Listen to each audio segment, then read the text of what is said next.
નમસ્કાર વાલા વિદ્યાર્થી મિત્રો, સ્વાગત છે તમારું। આજે વાત કરીશું ધોરણ 7માં આપણી નવીન સ્વાધ્યાયન પોથી જે આપવામાં આવેલી છે તેમાં ભાગ નંબર 2 ની અંદર ગુજરાતી વિષયનો પાઠ નંબર 3 અમારી કામધેનુ, જેના પાઠનું આપણે આ વિડીયોમાં સચોટ સાચું અને સંપૂર્ણ સોલ્યુશન કરવા જઈ રહ્યા છીએ।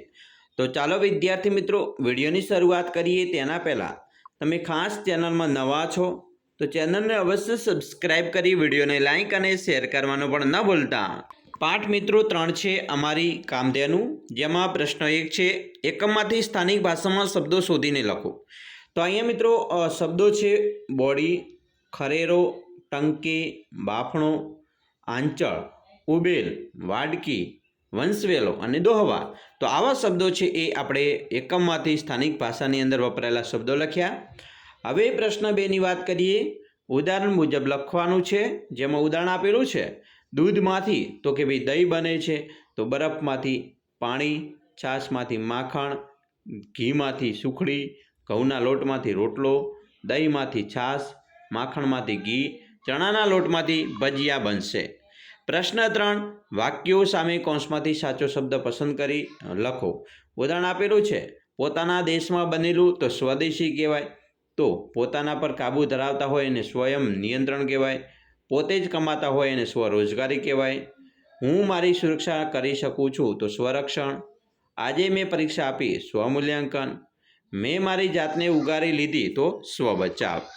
હવે પ્રશ્ન 4 ઉપર જોઈએ તો કૌંસમાંથી પસંદ કરી વાક્યો સામે બંધબેસતા શબ્દો મિત્રો રાઉન્ડમાં લખવાના છે। જેમ કે ઉદાહરણ આપેલું છે ગાય કે પશુને સુકાયા પલાળીને આપવામાં આવતા બાજરી દાણ, બાજરી ચણા તો એને ચંદી કહેવાય। તો એવી રીતે બીજું છે લીમડાની છાલ, તુલસી, ગિલોય વગેરેની ખૂબ ઉકાળીને ઠંડુ કરીને પીવાથી શરદી તાવ મટે છે તો એ કાવો। એના પછી મિત્રો આગળ જોઈએ ત્રીજું છે કાચી કેરીને છોલીને ગોળ નાખીને બનાવેલું શરબત તો એને બાફલો કહેવાય। 4, ચકલીઓ કે પક્ષીઓને આપવામાં આવતા અનાજના દાણા એને ચણ કહેવાય। 5, ચોખા ચણાની દાળના લોટનું ખીરું બનાવીને આથો લાવીને બને છે તો હાંડવો। 6, ઘણા બધા શાકભાજીઓને વરાળથી પકાવીને બનાવવાની વાનગી તો વરાળિયું। 7, લોટ શેકીને ગોળ નાખીને ગરમ કરેલું પાતળું પીણું તો રાબ કહેવાય એને। 8, 7 પ્રકારના અનાજ કઠોળ બાફીને બનાવાતી વાનગી તો એને ખીચડો કહેવાય। 9, આયુર્વેદિક વસ્તુઓ જેવી કે ફુદીનો, સંચળ, બલદાણા, આદુ, લીંબુ ઉકાળીને બનાવવામાં આવતું પીણું કાશ્મીર તથા જૂનાગઢમાં પ્રખ્યાત છે તો એ મિત્રો ગાઢો આવશે। 10, ઘઉંના પોક અને ગોળમાંથી બનાવાતી વાનગી તો જાદરિયું। 11, શાકભાજીને ઘટ પ્રવાહી બને ત્યાં સુધી ઉકાળી બનતી વાનગી તો ઘૂંટો। પ્રશ્ન મિત્રો 5, કોષ્ટકમાંથી શબ્દ શોધી તે શબ્દ વિરોધી અર્થ ધરાવતી વાક્ય રચના બનાવો। મિત્રો અહીંયા આપેલો છે લહલાહકો, ઈષ્ટ છે, બરાબર, અલગ અલગ પ્રકારના શબ્દો છે તો એ ચાલો જોઈએ। પહેલું છે જન્મ તો મૃત્યુ, વૃદ્ધ દાદાનું મૃત્યુ સહેજે ભૂલાતું નથી। બીજું સફળ તો નિષ્ફળ, જો પ્રયાસ ન કરો તો નિષ્ફળતા મળે છે। ત્રીજું નિયમિત તો અનિયમિત, અનિયમિત જીવનશૈલી આરોગ્ય માટે હાનિકારક છે। 4, વેળા કવેળા, રમેશ દરરોજ કવેળા ઘરેથી નીકળે છે તેથી બસ ચૂકી જાય છે। 5, ક્ષણિક લાંબુ આયોજન સફળતાની ચાવી છે। ઈષ્ટ અનિષ્ટ, અનિષ્ટ સંબંધો છોડવા જરૂરી છે। 7, શોખ આનંદ, પરીક્ષામાં પ્રથમ આવ્યાથી ખૂબ આનંદ થયો। 8, કોલાહલ શાંત, ભવ્ય મંદિરના પ્રાંગણમાં શાંતિ છવાયેલી હતી। 9, શોષણ દયાળુ માણસ હંમેશા અન્યના દુઃખમાં સહભાગી બને છે। 10, જય પરાજય, નિષ્ફળ પ્રયાસો પછી પણ તેને પરાજય સ્વીકારવો ન પડ્યો।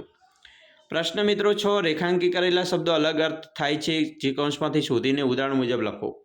તો અહીંયા ઉદાહરણ આપેલું છે કૃષ્ણ યોગી રહેજો અંતરમાં તો હૃદય, કમળાપુરથી ગાંધીનગરનું અંતર 200 કિલોમીટર દૂર છે તો રસ્તાની લંબાઈ। તો ચાલો જોઈએ।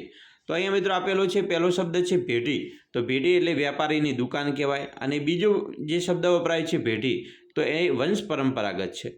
એવી રીતે બીજો વાક્ય છે માની મમતાને કોઈ પાર હોતો નથી, તો અહીંયા મમતા એટલે પ્રેમ, અને બીજું કઠિયારાની દીકરીનું નામ મમતા હતું, મમતા એ છોકરીનું નામ છે। બે શબ્દો વપરાય છે અને બંનેનો અર્થ અલગ અલગ વાક્યમાં થતો હોય છે।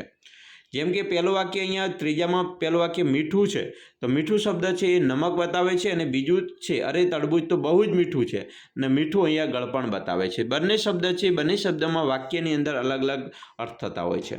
જેમ કે ચોથું વાક્ય છે ખોટ, તો અહીંયા મિત્રો વેપારમાં ખોટ એટલે નુકસાન વાત કરી છે, અને આવો તમારી જ ખોટ હતી, ખોટ એટલે ઉણપ પણ થાય. તેવી રીતે પાંચમો છે ખેડૂત પોતાના ખેતરમાં ખાતર ભરી ખેતી કરે છે. ખાતર એટલે ખેતરનું પોષક દ્રવ્ય. જ્યારે લૂંટારાઓને શેઠના ઘરમાં ખાતર પાડ્યું, તો અહીંયા ખાતરની એટલે વાત થઈ છે, લૂંટની વાત થઈ છે. 6.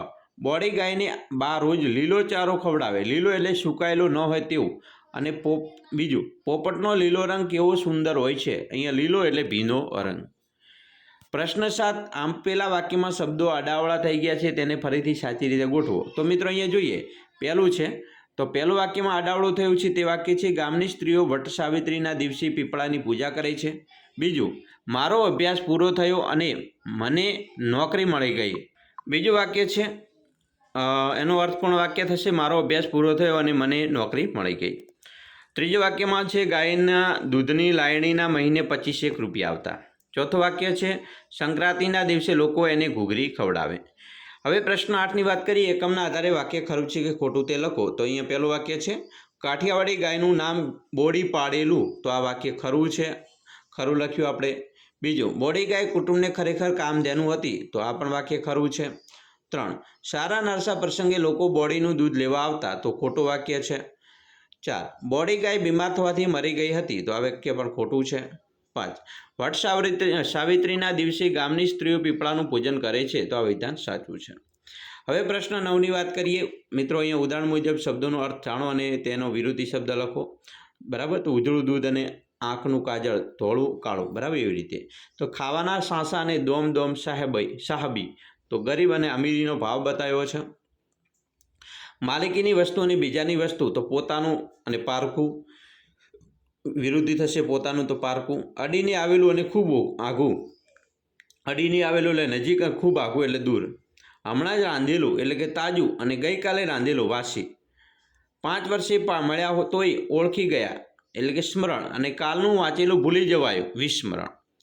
પ્રશ્ન મિત્રો 10ની વાત કરીએ. તો બોડી ગાયને કામધેનુ શા માટે કહી છે? તો મિત્રો બોડી ગાયના દૂધને વેચવાથી મહિને 25 રૂપિયા આવતા.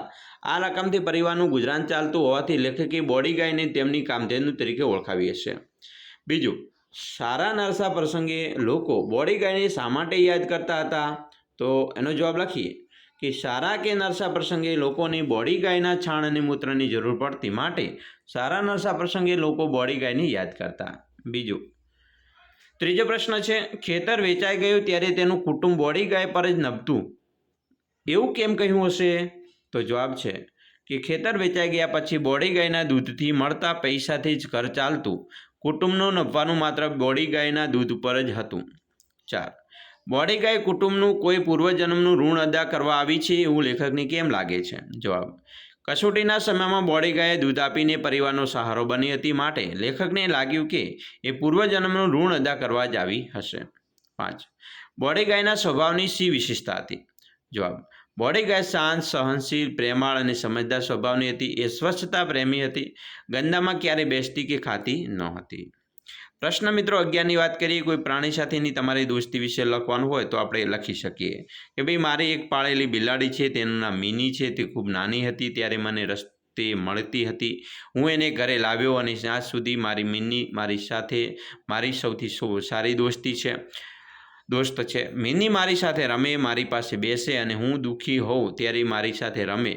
સવારે મિની મારી પાસે મિયાઉં કરીને મને જગાડે. જ્યારે હું ભણું છું ત્યારે મારી પાસે બેસી જાય. તે મારા પરિવારનો એક ભાગ છે. મને એવું લાગે છે કે મિની મારી વાત તો સમજે છે અને ક્યારેક જવાબ પણ આપે. એવું મિની મારી માટે માત્ર એક પાળેલું પ્રાણી નથી, પણ એક સાચી દોસ્ત છે, જે મને પ્રેમ આપે અને સમજ અને ખુશ પણ રાખે છે.